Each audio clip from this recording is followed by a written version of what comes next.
Vos tenés que viajar, Negri. ¿Qué haces, Negri? Sigo en Alemania y hoy te voy a contar todo lo que aprendí sobre el muro de Berlín. ¿Te acordás cuando acá boludeaban con Peronia y Checoslovaquia? Bueno, en el mundo eso ya existió, se llamó la Guerra Fría y se vio la enorme superioridad del capitalismo sobre el socialismo.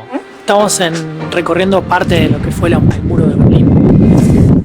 Para entender un poco la historia, Alemania inicia la Primera Guerra Mundial y cuando termina el Tratado de Versalles le hacen pagar la reconstrucción europea un montón de dinero, que de hecho lo terminó de pagar en 2010, la cantidad de plata que era. Cuando inicia la Segunda Guerra Mundial, que termina en 45, obviamente 4 países fueron los que dominaron la escena de la lucha, que fueron Estados Unidos, Francia, Inglaterra y la Unión Soviética por el otro lado, de la mano de Stalin, ¿no? Entonces termina y cuando quieren pedirle guita a Alemania para la reconstrucción, se dan cuenta que Alemania no tiene ni guita, no tiene ni para pagar la de la Primera Guerra.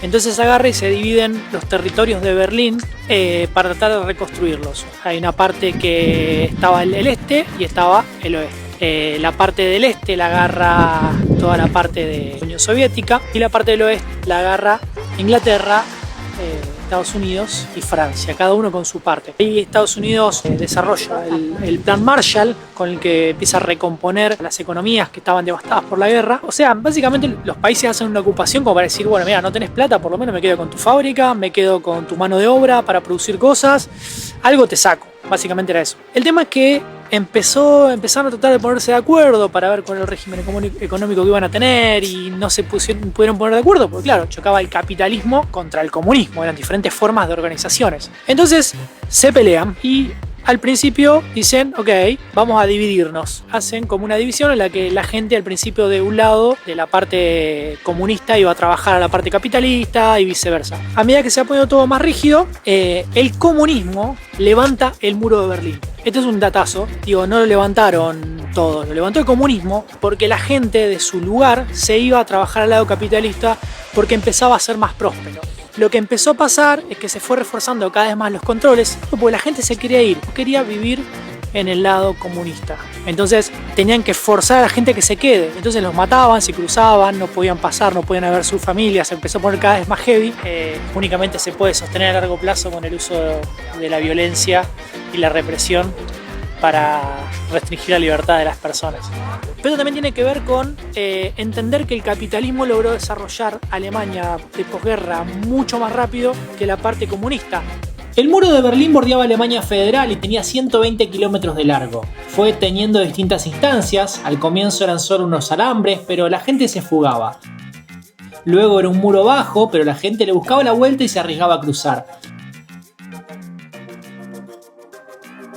La cuarta generación del muro, que es esta que te muestro, fue la final y era una trampa mortal. Primero tenías que saltar el paredón. Abajo te esperaban estos hierros para romperte los tobillos. Si zafabas, tenías que correr hasta llegar al alambrado y cruzarlo sin que suene la alarma. Por donde voy ahora había arena y abajo un campo minado. Pero ponele que zafabas. Bueno, ahí había 300 torres de vigilancia con soldados y ametralladoras. Si pasabas esto, podrías encontrarte a perros entrenados para matar y como último tramo había una calle en la que circulaban los soldados constantemente. Si lograbas hacerlo y eras rápido, finalmente llegabas al muro. Es extremadamente alto, o sea, si llegabas hasta acá tenías como un minuto para correr. Si llegabas hasta acá, y ahí arriba le ponían grasa a animales para que te resbales y no puedas subir. O sea, era muy como complicado. Sí, no te agarraban todas las trampas que había antes, pero nada, muy poca gente lo hacía. Fueron alrededor de 200 personas las que murieron cruzándolo, todo para tratar de salir del sistema socialista.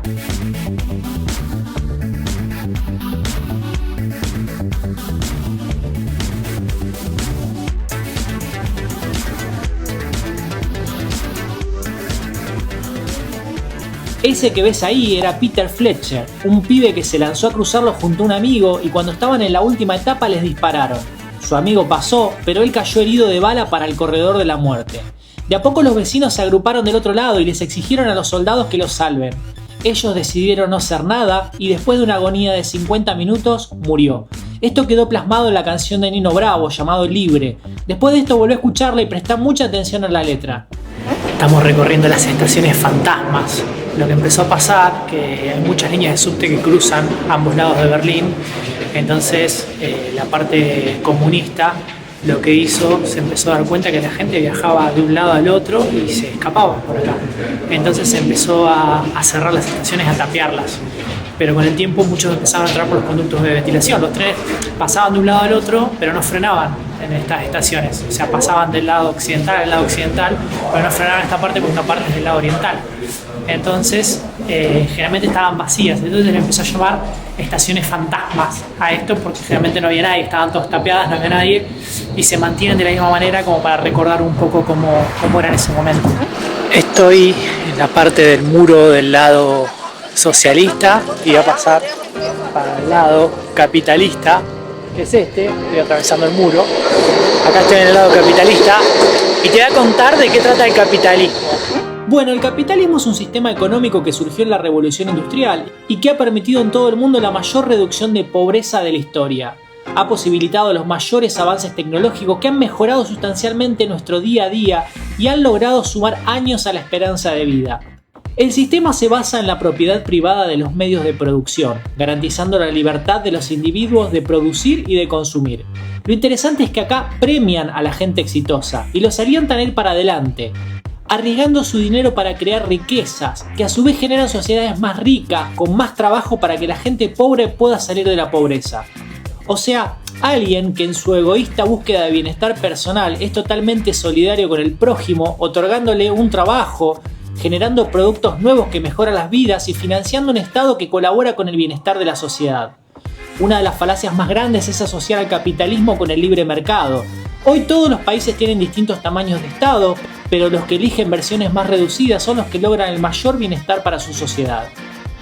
El socialismo detesta el capitalismo. No los productos que genera el capitalismo, sino el sistema capitalista. El socialismo no respeta la propiedad privada, sino que lo entiende como propiedad social, siempre gestionada a partir del Estado.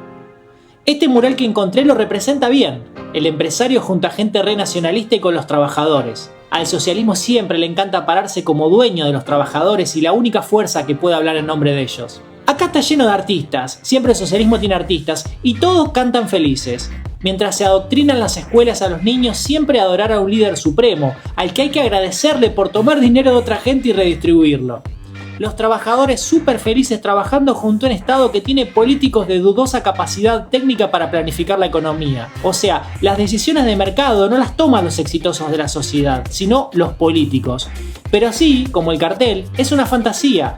En la práctica, el socialismo en su juego de Robin Hood logra castigar a la gente exitosa, haciendo que ellos se vayan a otros países o que en todo caso se frustren y decidan no ir para adelante. Entonces, no se generan riquezas, se logra una sociedad más igualitaria pero a la vez con menor calidad de vida. Y los políticos, a pesar de no tener mucha experiencia en el sector privado, siempre se hacen multimillonarios en la gestión pública.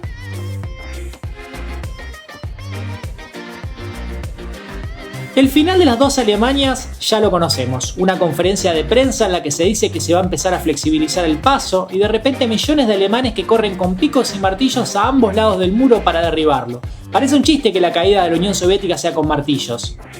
El resultado, a comienzos de la división, el Oriente era más rico que el Occidente porque ahí estaban la mayoría de las fábricas armamentísticas de Hitler.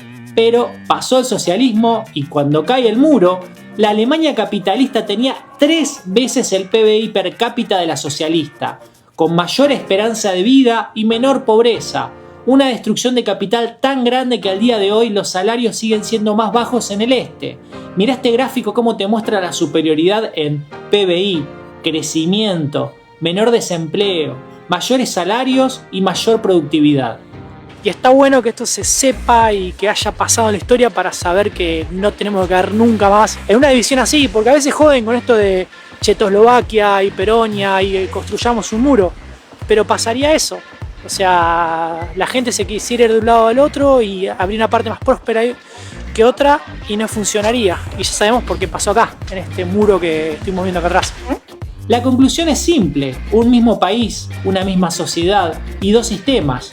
Uno en el que se busca la igualdad a costa de la libertad de las personas y en el otro en el que se garantiza la libertad, se acepta que existe desigualdad, pero se busca que el conjunto de la sociedad viva con mayor calidad de vida, incluida la gente de menores ingresos, que obviamente siempre van a vivir mucho mejor que la gente que tiene menos ingresos en los países socialistas. No tengo mucho más para decir, Negri, nos vemos la semana que viene.